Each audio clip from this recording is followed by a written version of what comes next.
اور اس اطاعت میں صرف یہ اطاعت ہی نہیں آتی کہ وہ کہے کھانا لا دو تو لا کے رکھ دے، اور وہ کہے کہ بازار چلو تو ساتھ چل دے. اس اطاعت میں شوہر کی جسمانی ضرورت پوری کرنے کی اطاعت بھی شامل ہے، جسے بعض اوقات بہت سی پڑھی لکھی خواتین اپنے حق میں ایک ظلم سمجھنے لگتی. ایک دفعہ کہیں میری ملاقات ایک خاتون سے ہوئی، کیمبرج یونیورسٹی سے انہوں نے لاء میں ایم فل کیا تھا. تو مجھ سے کہنے لگی کہ میرا ایک مسئلہ ہے. میں نے کہا بتائیے. کہنے لگی کہ میرا شوہر مجھے ریپ کرتا ہے میری مرضی کے بغیر. میں نے کہا قانون پڑھ کے قانونی ٹرمز ہی گھر میں بھی استعمال ہوں گی. شوہر اور ریپ، میرا تو سر چکرا گیا.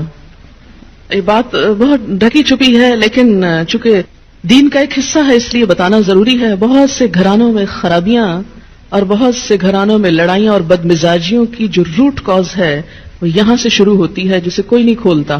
نہ کوئی ماں بتاتی ہے، نہ کوئی استاد بتاتا ہے، نہ کوئی اور اچھا مشورہ دیتا ہے کہ اس معاملے میں اللہ نے شوہر کو حق دیا ہے اور عورت پر لازم کیا ہے کہ وہ شوہر کی اطاعت کرے.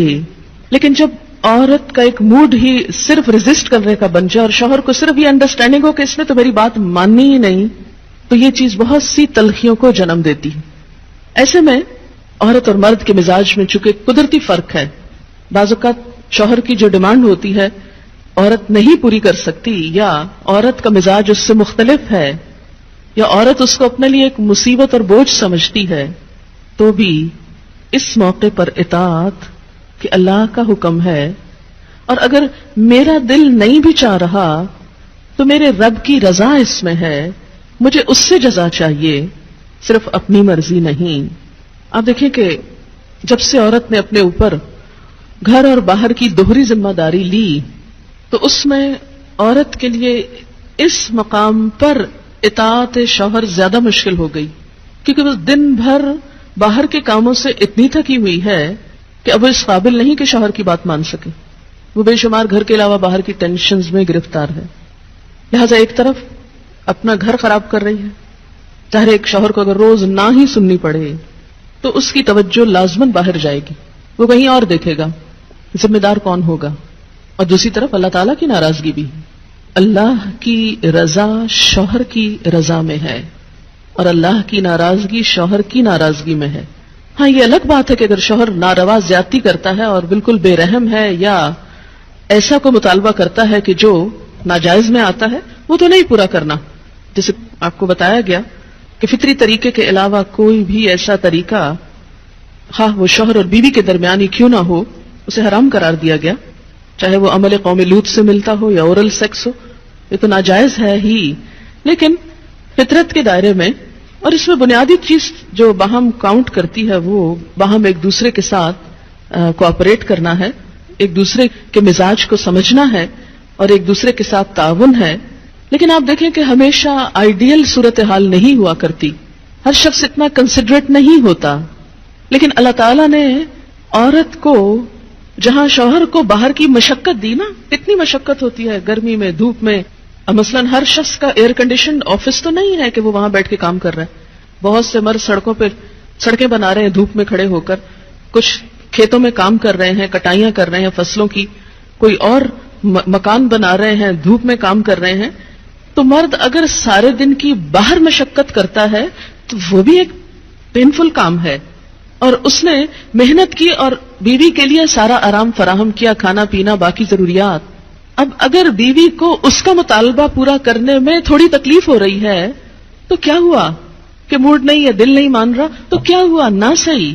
لیکن اس کے باوجود جو عورت یہ سمجھتی ہے کہ میں اپنے موڈ کے خلاف جا کر بھی اگر اپنے شوہر کو راضی کرتی ہوں تو یہ میرے رب کی رضا حاصل کرنے کا ایک ذریعہ ہے، تو آپ دیکھیں کہ یہ وہ چیز ہے جس کا صلہ آپ کو اللہ دنیا میں دے دے گا، کیونکہ آپ یہاں صرف شوہر کی نہیں اللہ کی بھی اطاعت کر رہی ہیں، کیونکہ ایک مسلمان عورت کو اس کے رب نے یہ حکم دیا ہے. اور اس میں وہ حدیث آپ نے سن رکھی ہوگی اور عورتوں کو سنانے میں بڑی مشکل پیش آتی ہے مجھے ہمیشہ، اور عورتیں ایک دم اوفینڈ ہونے لگتی ہیں. لیکن بات یہ ہے کہ چونکہ اللہ کے رسول صلی اللہ علیہ وسلم نے فرمایا ہے اور ہم ان کا نام سن سن کے روتے ہیں محبت میں اور نعتیں سن سن کے جھومتے ہیں، تو یہ حکم بھی آپ کا مان لینا چاہیے اور اس حدیث کو بھی سن لینا چاہیے اتنی ہی خوشی سے جتنی خوشی سے ایک نعت سنتے ہیں. نبی صلی اللہ علیہ وسلم نے فرمایا جب مرد اپنی بیوی کو اپنے بستر پر بلائے اور وہ نہ آئے تو صبح تک فرشتے اس پر لعنت کرتے ہیں. بخاری کی روایت ہے کتاب النکاح. ٹھیک ہے اس میں کہ اگر بیوی بیمار ہے یا اسے کوئی ایسی تکلیف ہے یا کوئی جینوئن ریزن ہے تو اس میں اللہ تعالیٰ اتنے بے رحم نہیں ہے کہ وہ دیکھ رہے ہیں کہ ایک عورت بخار میں پڑی ہے اور اس کا شوہر اس سے مطالبہ کر رہا ہے اور عورت نے نہیں مانا تو اس پہ لعنت بھجوانی شروع کر دی جائے. نہیں, یہاں ایک نارمل حالات کی بات ہے کہ ایک عام حالات میں ایک عورت اگر اطاعت نہیں کرتی یا بات نہیں مانتی. اور اسی لیے ایک اور حدیث ہے, حضرت ابو ہریرہ کہتے ہیں کہ آپ صلی اللہ علیہ وسلم نے فرمایا اگر عورت کا خاوند اس کے پاس موجود ہو تو وہ اس کی اجازت کے بغیر نفلی روزہ نہ رکھے. تو گویا شوہر کی اطاعت نمبر 1 عام روزمرہ زندگی کے کاموں میں کوآپریشن, اطاعت بمانا کوآپریشن ہے. طوعاً کا مطلب ہوتا ہے خوشی سے کام کرنا. نمبر 2 اس کی خاص ضرورت یا تقاضے کو پورا کرنے میں اطاعت. ہاں, کہاں اطاعت نہیں؟ جب وہ کوئی حرام کام کرنے کو کہے, جب وہ کوئی ناجائز کام کرنے کو کہے, جب وہ اللہ اور اس کے رسول صلی اللہ علیہ وسلم کی مرضی کے خلاف کام کرنے کو کہے. لا طاعت لمخلوق فی معصیت الخالق, مخلوق کی اطاعت جائز نہیں خالق کی نافرمانی میں. اگر اللہ تعالیٰ کسی کام پہ ناراض ہے وہ اطاعت جائز ہے. بہت سی خواتین کو دیکھا ہے جہاں اللہ کی نافرمانی ہو رہی ہے وہاں تو شوہر کی بات بھاگ بھاگ کے مانی جا رہی ہے, اس لیے کہ وہ اپنے نفس کے مطابق ہے نا. آپ سب جانتے ہیں کہاں کہاں. لیکن جہاں شوہر کی اطاعت اللہ کی رضا کے مطابق ہے لیکن ہماری رضا کے خلاف ہے تو پھر ہم وہاں نہیں بات مانتے. تو بسا اوقات ہم بظاہر اللہ کی رضا کا لیبل تو لگاتے ہیں, ہوتی اندر سے اپنے نفس کی اطاعت ہے.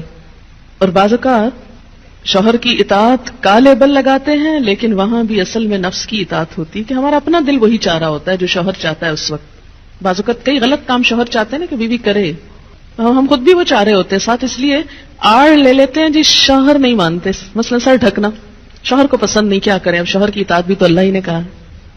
یہاں شوہر کی ہم 100% اطاعت کو تیار ہو جاتے ہیں کیونکہ اندر سے اپنا دل جو ساتھ ہے. لیکن جب رات کو شوہر بلائے تو وہاں اپنا دل نہیں, لہذا چاہے اللہ تعالیٰ کتنا ہی فرمائے سب اطاعت بھول جاتے ہیں. تو ایک مسلمان عورت, ایک فرما بردار عورت شوہر کے لیے اطاعت گزار ہے.